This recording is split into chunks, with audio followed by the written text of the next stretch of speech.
Because your results are the only thing that matters. I once read that if you don't develop a habit of waking up before the rest of the world, then you won't be able to change the world.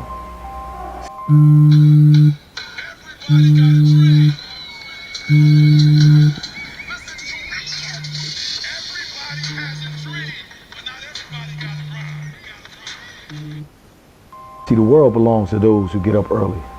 And ever since I learned that, waking up before the rest of the world has become second nature. If you look at your life and you're not getting what you want, then you owe it to yourself to do something different. See, that something different requires reprogramming your subconscious mind. The subconscious mind reacts based on the information stored in it. Its job is to ensure that you respond exactly the way you're programmed. And that program has to reflect what you expect your ideal world to be.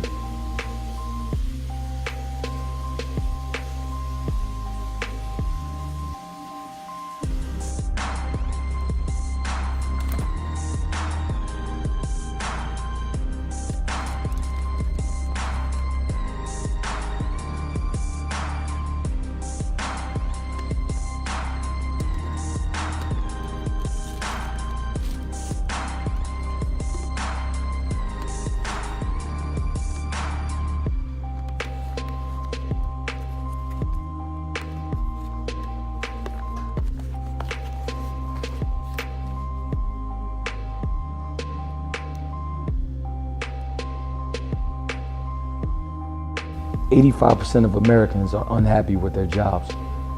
If you're doing something 8 hours a day and it's not giving you what you want, then you aren't operating in your unique calling. See me? Simple. I love what I do. I'm changing the world, so it doesn't bother me. I just gotta get up, show up, and work hard. You gotta make discipline a major force in your life, and the work becomes irrelevant. See, how many of you know that if you'd have been more disciplined, you'd be further along in your life? Socrates once said that the undisciplined life is an insane life. Honestly, Coach Lynch is not enough in a title that embodies everything that I do. I'm a motivator, all right? I'm an author. I'm a coach, which trains people, group training, personal training, lifestyle training, lifestyle coach, weight management. You know, I'm just a hustler at nature. You understand what I'm saying? Like, I'm someone who just proven to get results, straight up. If you want something done and you're trying to get to, to the next level, you come see me. I am a transformation specialist, a process expert. You know, it's just not something about to do with burpees. It doesn't have to do with just the program. I got to the point in my life where I wasn't seeing success. Success was the progressive realization of an idea or goal, and I was stuck. And for me, waking up in the morning and seeing myself at 285 pounds, for me, that wasn't successful. I told myself, this is not me, this is not who I was meant to be, and this is not how you remember me. So what I did was, I made a change. And I made an immediate change. But I knew that there were thousands of people out there that couldn't just take a switch and turn it on like I did. So I created a program, I created a system, I created things that people could just come in and do exactly what I did to get the kind of change they needed to continue to be successful. Getting up in front of big crowds and talking to people, that ain't my thing, and I don't follow people. I follow this dude right here. Summer 2016, all right? I go home, visit my family. Taking pictures, we taking pictures. I've been working out at the YMCA, doing a little cardio, lifting weights. I'm taking pictures, things, I'm straight, you know what I'm saying? I'm good. So we go to the gym, we play pickup basketball with my cousins where they take their shirts off. I'm not taking my shirt off. I'm on the sidelines. I'm not in the game, I'm on the sidelines. I'm sitting there with my wife, they take their shirts off in front of my wife. I mean, there's a bunch of people there, but in my head, I'm like, damn, I can't even take my shirt off. And my wife was saying, because I'm like, she must really love me. You know what I'm saying? Because I'm fat. I'm fat. You know what I'm saying? Embarrassed at the time. Embarrassed. I go home the first day, I threw up. It was hard. I played college football, so I'm like, yo, this is crazy. Called Coach Lynch up, you know what I said? I said, yo, I threw up, I'll be back tomorrow. I had to come because I knew the results were going to come from these workouts. I knew this is what I did. Me going to the Y, lifting on my own, doing cardio, it wasn't okay. It wasn't okay. I wanted a six-pack, I wanted to look good. He was like, yo, this is what you gotta do. 90-day challenge, I jumped into that. He was like, you gotta take a detox. After you do the detox, you gotta take a fat burn. So in the first month, I lost 20 pounds. After the challenge, then I lost about 30 pounds. Then I went to the big boy group. We started lifting, that's when we lifting weights with him. You working out with him. Man, that's just hard. I thought the 90-day challenge was hard, that was hard. And it's getting harder. I'm in shape now, and it's always getting harder. And it's one thing when you get cursed out, and you're not growing, and people are just beating down on you, but it's another thing when somebody's doing it, and you're just constantly raising you up, building you up. And I'm seeing myself become the man I always knew I could be.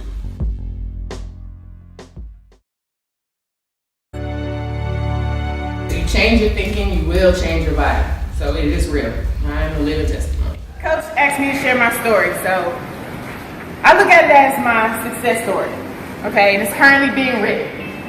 I originally started in 2014, March 2014. I was very afraid. I was 255 pounds, and like most people, I fell off, made excuses for not coming, meat problems, kids, school, work, whatever I could think of not to come. I ended up getting cortisone shots to my knees because I actually did come back and go hard, did too much. And doctor took me out for 6 weeks. 6 weeks turned into 6 months. January 16, I was still at the time I was 254 pounds. And I was diagnosed with pre-diabetes, a bunch of other stuff. I refuse to accept that.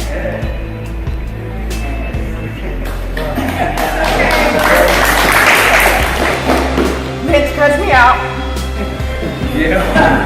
And I got my stuff together and I came back and I went hard and he said, I don't know what happened to you, but you snapped. I'm down to 195. Last night had a photo shoot. I know you're like, wow, okay, she had a photo shoot. Lottie's photo shoot was for her 100-pound weight loss. All right, so I want y'all to give a round of applause for Lottie Duncan. So about a year around, now I'm down 100 pounds. All right. No high blood pressure, no diabetes.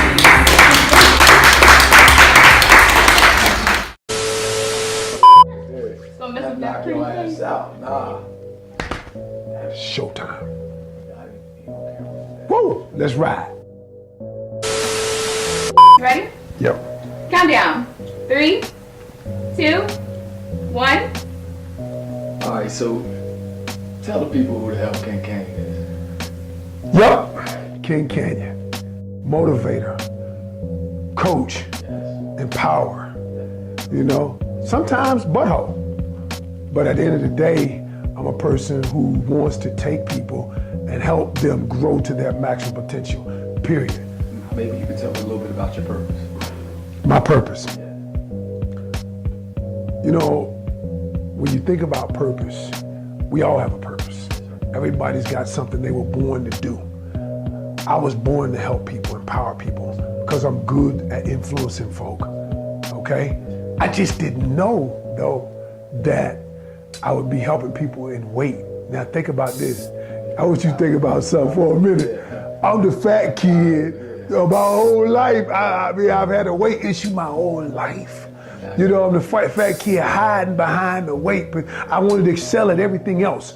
Excel at school, excel at sports, excel at being a nice guy so that I wouldn't have to be the fat kid. You feel me? So that I wouldn't have to be the fat kid. And the thing about that is, now I realize the purpose, all of those things in terms of me helping, influencing people, being able to motivate people, being able to get people to do stuff they don't even want to do. I didn't realize that those gifts would be used in helping people get healthy, lose weight.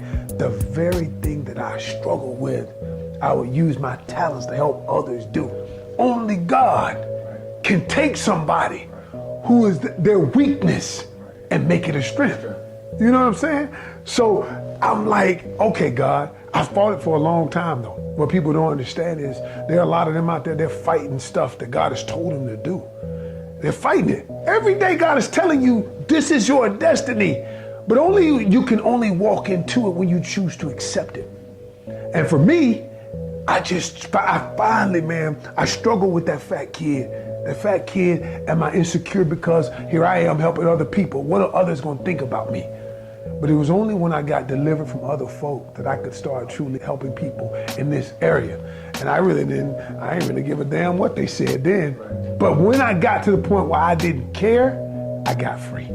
How I ended up here, I think about it, man, and I look back, it seems like forever. But the truth of the matter is, it was really like yesterday. Here I am motivating people around the country, and they were changing. People were hiring me. I used to think money was the answer to everything.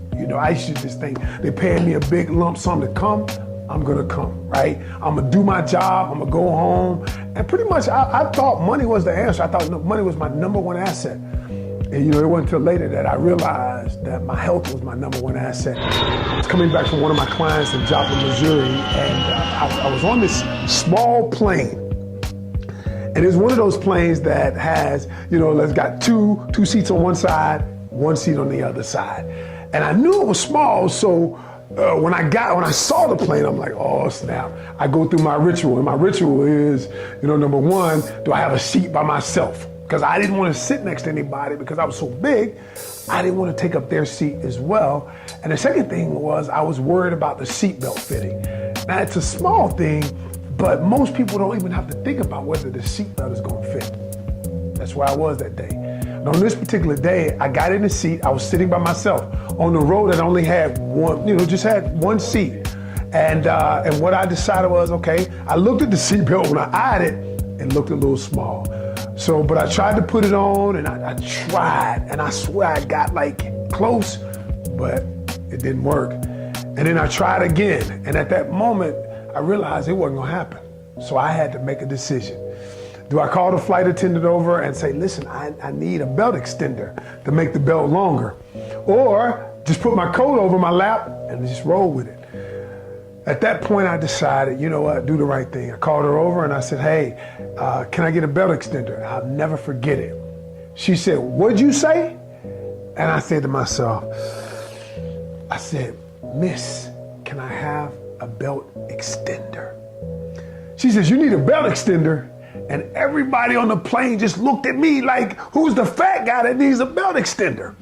And I'm thinking to myself, I'm like, are you kidding me?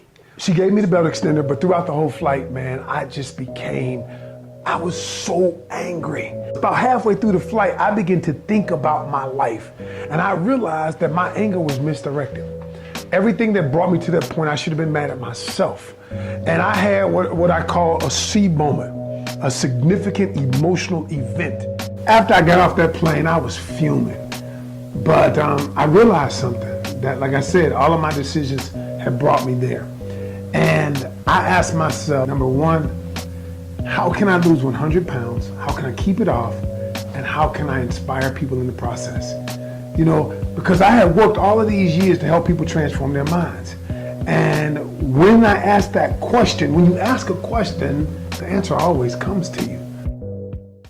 Know that anything in life is worth working for. And it doesn't always go as we plan, but the end result is all that matters. When I'm standing there as the biggest loser, that's what matters to me. And how I got there, that's okay.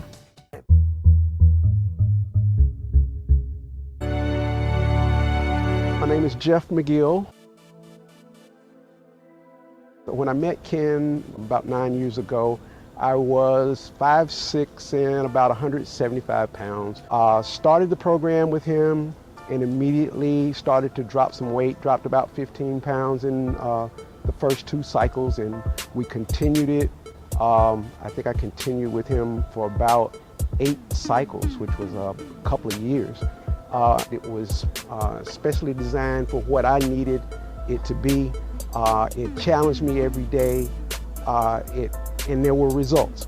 I couldn't ask for anything else from a program like that, because it was giving me exactly what I needed, and it was forcing me to put myself into it and give it my all to get it out. If you seriously want to do something about your situation, you have to commit to making a lifestyle change.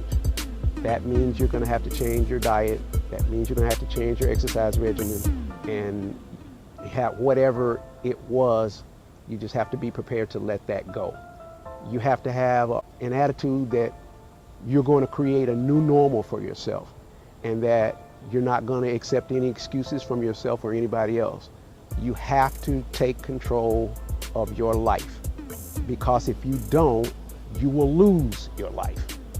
You know, you don't realize how important your health is until something happens and you don't have it. And I can speak from experience on that point. Had I not taken the initiative to get involved in the program in 2008, when I was diagnosed with cancer in 2012, I would not have been able to withstand it. The things that they put me through, there is no way that I could have done it being 175 pounds at 5'6", and in the condition I was in when I started. There's just no way. My name is Lolita Chapel Aiken. When I came to North Carolina from Georgia, my heart age was, I had a heart that was the age of an 80-year-old woman. And so essentially, you know, you don't get that much time to live. And so I never planned on a life of longevity. And so I was talking to Ken about it, and I went to the doctor, and he said, yes, indeed, my heart age is 80, which means I couldn't come up a flight of stairs without having to sit down and rest. So I shared that with Ken, and he said, okay. And he didn't make a big deal out of it. Usually everybody's like, oh my God, really? Oh, poor thing. Ken was like, oh, okay, so let's see what you got. And so I started just sort of working out with Ken, and that we did this thing for about a year and a half. I went back to my doctor, and my heart age was 50. And what that means, guys, is that I'm gonna live. That at the age of 53, my heart age is around 50-ish, which means that I can live my regular life expectancy. And it wasn't just the exercise. He also talked about diet and health and how do you relieve your stress. And when I would come into the sessions and, you know, I would be like burdened from the job because I really have a stressful job. He would be like, okay, I need you to put that down and get yourself ready and get in the right mindset. And so what I learned is about getting in the right mindset, being where you are, being authentic to the space and time that you occur or that you occupy at that time. And so I was able to put things down and do what I needed to do for myself.